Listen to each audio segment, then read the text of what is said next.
Welcome everyone, and thank you for being present for this morning's streaming. It's great to have so many people interested in learning about Diversity is the Norm, finding out more about the project and about the professional learning plans for the system for 2013. For those people who don't know me, my name is Mary Cronon, and together with Shane Morris, we are the co-leaders of the Diversity is the Norm project.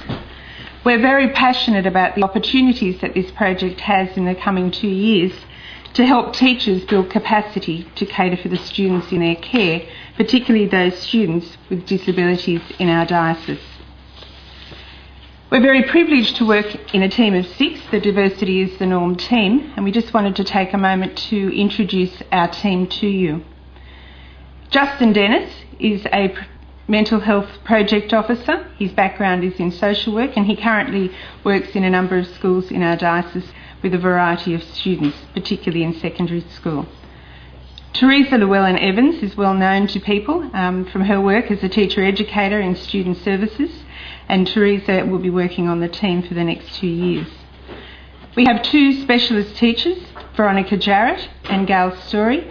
Veronica has a background in primary education and comes from the hearing team most recently, and Gail is a specialist teacher coming from the vision team, and Gail's background is in special education.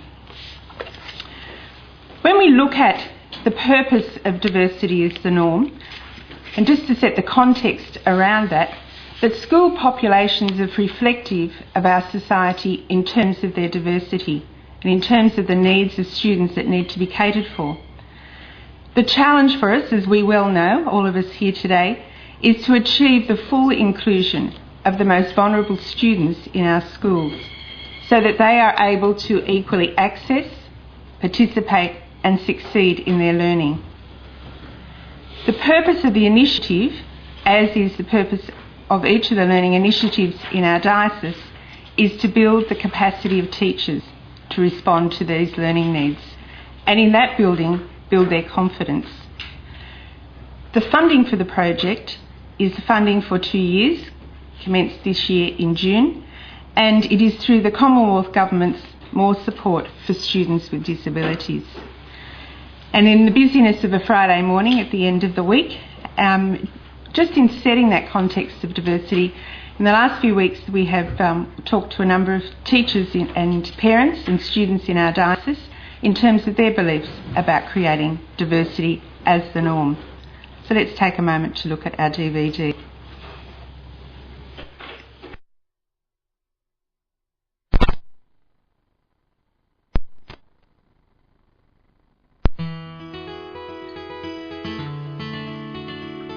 Diversity is the Norm as a project provides us with a great opportunity to work with the schools right down to the bathroom and learning space area to ensure that we're meeting the child where the child is at and we're providing the relevant learning and teaching opportunities for that student. Originally and when I began teaching, I think diversity sometimes meant only one kind of difference. And now I think diversity is many kinds of differences. I think the words of Slee have always stuck with me, that inclusion is not neat. I think he said it's complex and confronting and ever-changing. And I think that sometimes we get frightened by the confrontation or the complexity of it, but we just need to remember that if we can get through that, it's just so exciting and beneficial to everyone. My classroom teachers help me learn by telling me what to do and include me in the lesson. My teachers' aides help me do my work. My teachers are helpful.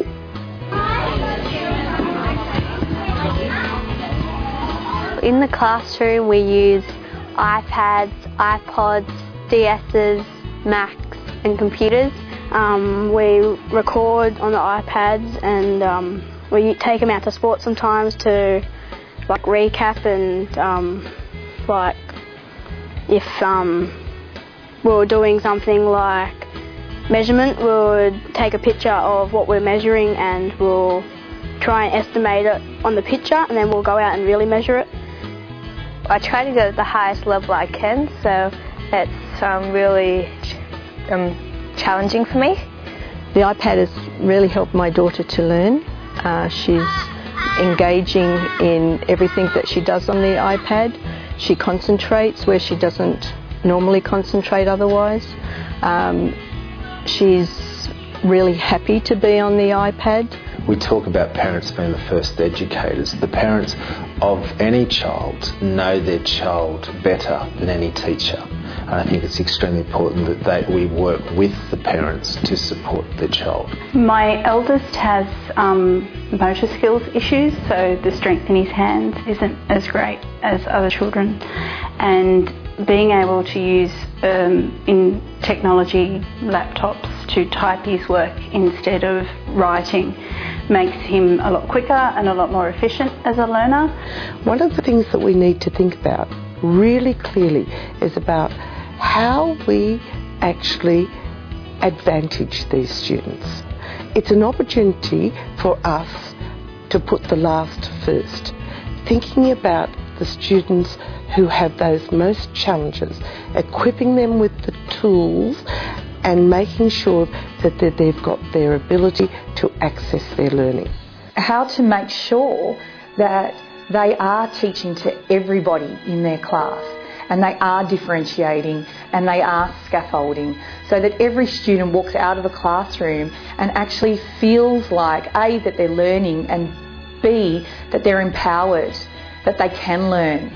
Connor, my little brother, he has dyslexia, so the iPad helps him a lot with reading words out to him so he can do his work, like write, he can type things in, which is a lot easier for him on the iPad than just writing it down. Using the iPad with my brother has brought us closer together, because now we understand how we can help him, how he can use the iPad to help him with reading and writing. In the past, too often we treated every child as the same, or having some child in the middle and then others at either end of the spectrum. We now talk about diversity being the norm. That is, that each and every person is a gift and brings a range of talents and capacities with them.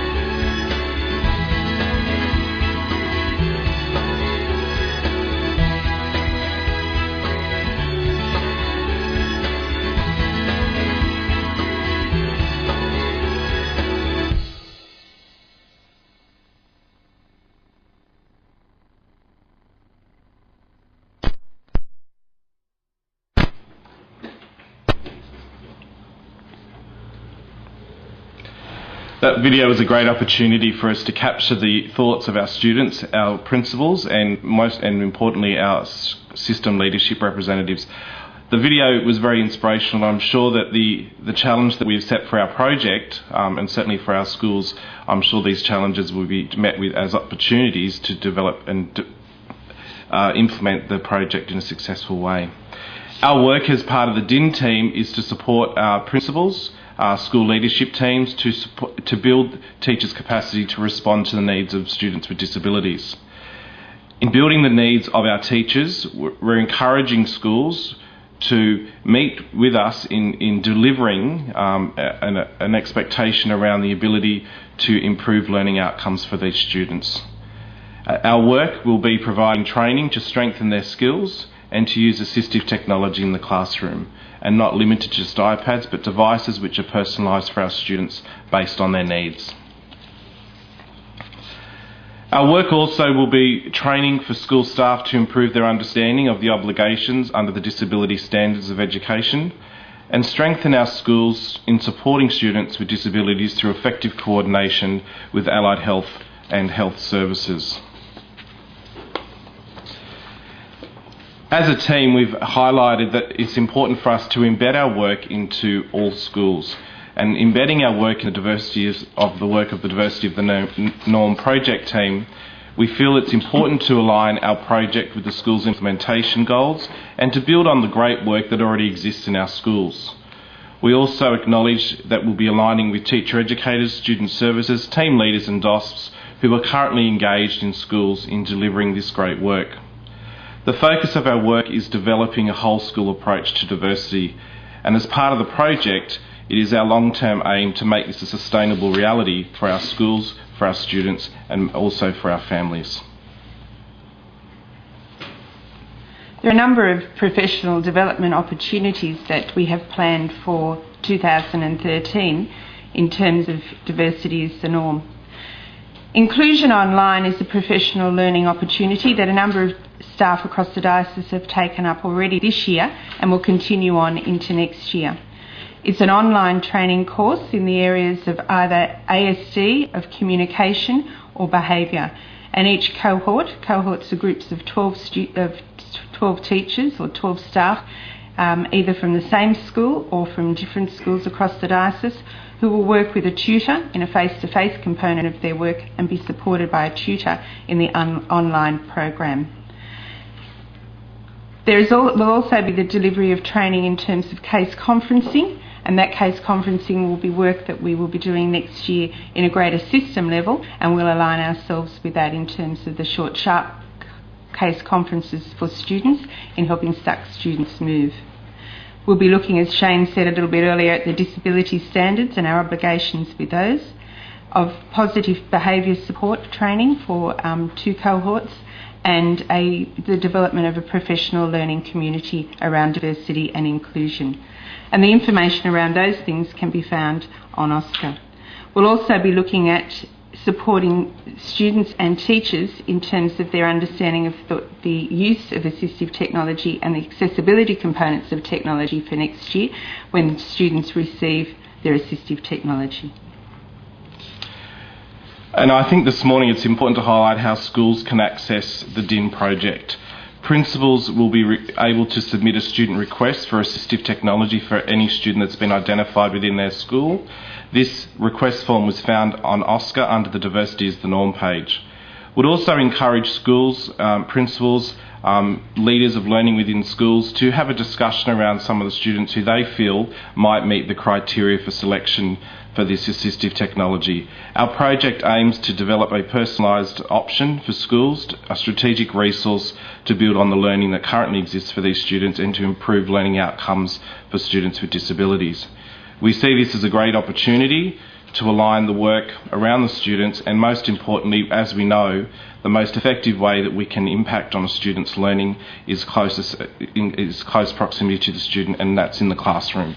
So we look forward to sharing further information with you in the coming time ahead, and we certainly would encourage you to showcase our presentation to your broader staff in the coming weeks, and we look forward to working in partnership with you to make Diversity is the Norm a success in the coming years.